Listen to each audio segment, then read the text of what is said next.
ರಾಜ್ಯದಾದ್ಯಂತ ನಮ್ಮ ನಾಡಲ್ಲಿ ಈ ರೀತಿಯ ಶಿಬಿರಗಳನ್ನು ಆಯೋಜಿಸುವಂತಹ ಹಲವು ಸಂಸ್ಥೆಗಳಿದ್ದಾವೆ. ಮೈಸೂರಿನಲ್ಲಿ ಸುಮಾರು ಒಂದು 10-15 ಸಂಸ್ಥೆಗಳು ಇದ್ದಾವೆ. ನಾನು ಬಹುತೇಕ ಸಂಸ್ಥೆಗಳನ್ನು ಇಲಾಖೆಯ ಅಧಿಕಾರಿಯಾಗಿರುವ ಕಾರಣಕ್ಕಾಗಿ ಹತ್ತಿರದಿಂದ ಗಮನಿಸುವಂತಹ ಅವಕಾಶ ಸಿಗುತ್ತೆ. ಆದರೆ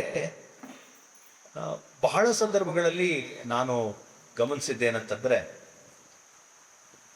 ಒಂದು ರಂಗ ತರಬೇತಿಯೋ ಅಥವಾ ಬೇರೆ ಬೇರೆ ಕಲಾ ಪ್ರಕಾರಗಳ ತರಬೇತಿಯ ಮಟ್ಟಿಗೆ ನಡೆಯುತ್ತೆ. ಆದರೆ ಆ ಕೊನೆಯ ಕನಿಷ್ಠ ಅದು 4 ದಿವಸ ನಡೀಬೋದು, 1 ತಿಂಗಳು ನಡೀಬೋದು ತರಬೇತಿಗಳು. ಆ ನಡೆಯುವಂತಹ ತರಬೇತಿಗಳ ಒಂದು ಔಟ್ಕಮ್ ಅಂತ ಏನು ಕರಿತೀವಲ್ಲ, ಅದು ಬಹುಶಃ ಅಲ್ಲಿ ಯಾರು ಶಿಬಿರಾರ್ಥಿಗಳಾಗಿ ಭಾಗವಹಿಸ್ತಿರ್ತಾರೋ ಅವರ ಮುಖಾಂತರ ಅದು ಪ್ರತಿಬಿಂಬಿತವಾಗುವುದು ಸಹಜವೇ ಆಗುತ್ತೆ. ಅದು ಬೇಡ ಅಂತೂ ಅದು ಪ್ರತಿಬಿಂಬಿತವಾಗುತ್ತೆ. ಸೊ ಅದನ್ನ ಗಮನಿಸಿದ ಹಾಗೆ ನೋಡ್ತಾ ಹೋದ ಹಾಗೆ ಸಕ್ಸಸ್ ಆಗಿರುವಂಥದ್ದು ಮೈಸೂರಿನ ಮಟ್ಟಿಗೆ ಒಂದು 4-5 ಅಷ್ಟೇ ಅಂತ ನಾನು ಭಾವಿಸಿದ್ದೇನೆ. ಆ 4-5ರಲ್ಲಿ ವಿಶೇಷವಾಗಿ ನಿರಂತರ ತಂಡ ಕೂಡ ಒಂದು. ಬಹುಶಃ ಸರ್ಕಾರಿ ಸಂಸ್ಥೆಯಾದ ರಂಗಾಯಣ ಇದೆ. ಹೀಗೆ ಒಟ್ಟು ಒಂದು 4-5 ಸಂಸ್ಥೆಗಳು ಸಕ್ಸಸ್ ಆಗಿದ್ದಾವೆ ಅಂತ ನಾನು ಭಾವಿಸ್ತೇನೆ. ಮತ್ತೆ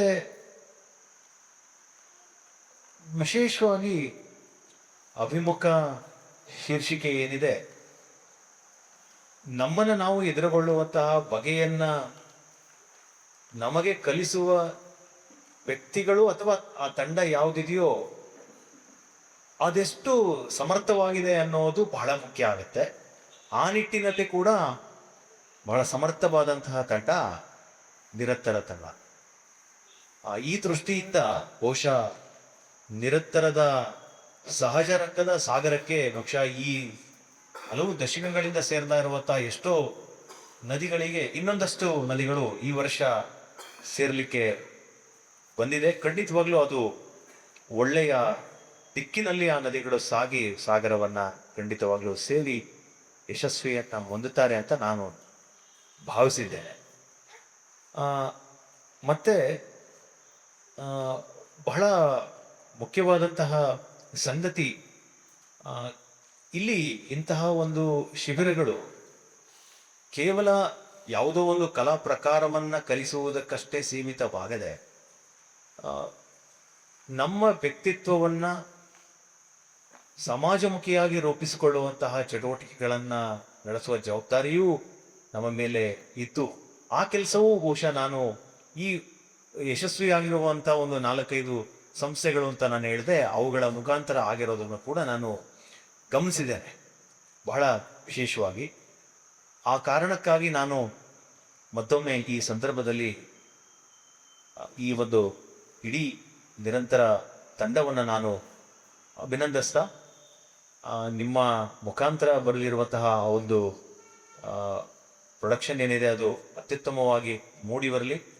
ನಿಮ್ಮ ವ್ಯಕ್ತಿತ್ವ ನೀವೇನಿದ್ದೀರೋ ಆ ಮೂಲಕ ನಿಮ್ಮನ್ನು ನೀವು ಸರಿಯಾಗಿ ಎದುರುಗೊಟ್ಟು ನಿಮ್ಮ ಭವಿಷ್ಯ ಉಜ್ವಲವಾಗಲಿ ಎನ್ನುವಂತಹ ಒಂದು ಶುಭಾಶಯದ ನುಡಿಗಳನ್ನು ಕೂಡ ಈ ಸಂದರ್ಭದಲ್ಲಿ ಆಡ್ತಾ, ನನ್ನ ಮಾತಿಗೆ ವಿರಾಮವನ್ನು ಹೇಳೋಕ್ಕೂ ಮುಂಚೆ ನಾನು ಬಂದ ತಕ್ಷಣ ಗಮನಿಸಿದ್ದು ಈ ಮಾವಿನ ತೋರಣ ಎಷ್ಟು ಪ್ರೀತಿಯಿಂದ ಇದನ್ನು ಕಟ್ಟಿದ್ದಾರೆ ಅಂತ ನಾನು ಗಮನಿಸ್ತಾ ಇದ್ದೆ. ಹಾಗೆ ಇದರೊಳಗಡೆ ಬರೀ ಮಾವಿನ ತೋರಣ ಅಷ್ಟೇ ಕಾಣಲಿಲ್ಲ, ನನಗೆ ಬಹಳ ಪ್ರೀತಿ ಇದೆ ಅಲ್ಲಿ. ಇದನ್ನ ಯಾರೆಲ್ಲ ಸೇರಿ ಮಾಡಿದ್ರೂ ಗೊತ್ತಿಲ್ಲ, ಇರೋರು ಇದ್ರೆ ದಯಮಾಡಿ ಕೈ ಮೇಲೆ ಎತ್ತಬೇಕು ಅಂತ ನಾನು ಕೇಳ್ಕೊಳ್ತೀನಿ. ಮಾವಿನ ತೋರಣವನ್ನು ರೂಪಿಸಿದವರು ಒಬ್ರು ಇಲ್ವಾ ಇಲ್ಲಿ? ಎಲ್ಲರೂ ಸೇರಿ ಮಾಡಿರೋದ? ಯಾರು ಕೈ ಎತ್ತಿಲ್ವಲ್ಲ? ಆಯ್ತು. ಆದರೂ ಅಲ್ಲಿ ಏನು ಮಾವಿನ ಎಲೆಗಳನ್ನ ಪೋಣಿಸಿದ್ದಾರೆ ಆ ದಾರಕ್ಕೆ, ಅಲ್ಲಿ ಸಂಪೂರ್ಣವಾದಂತಹ ಪ್ರೀತಿ ಕಾಣ್ತಾ ಇದೆ. ಎಷ್ಟು ಒಗ್ಗಟ್ಟು ಅಲ್ಲಿ ಕಾಣಿಸ್ತಾ ಇದೆ ಆ ಒಂದು ಮಾವಿನ ತೋರಣದಲ್ಲಿ. ಬಹಳ ಪ್ರೀತಿ ಇದೆ ಅಲ್ಲಿ. ನಿಜವಾಗ್ಲೂ ಅಭಿನಂದನೆಗಳು.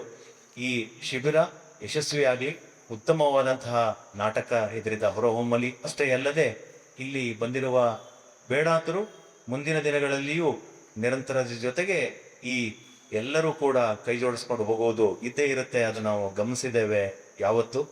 ಮತ್ತೊಮ್ಮೆ ಶುಭಾಶಯಗಳು. ನನ್ನ ಮಾತಿಗೆ ವಿರಾಮ.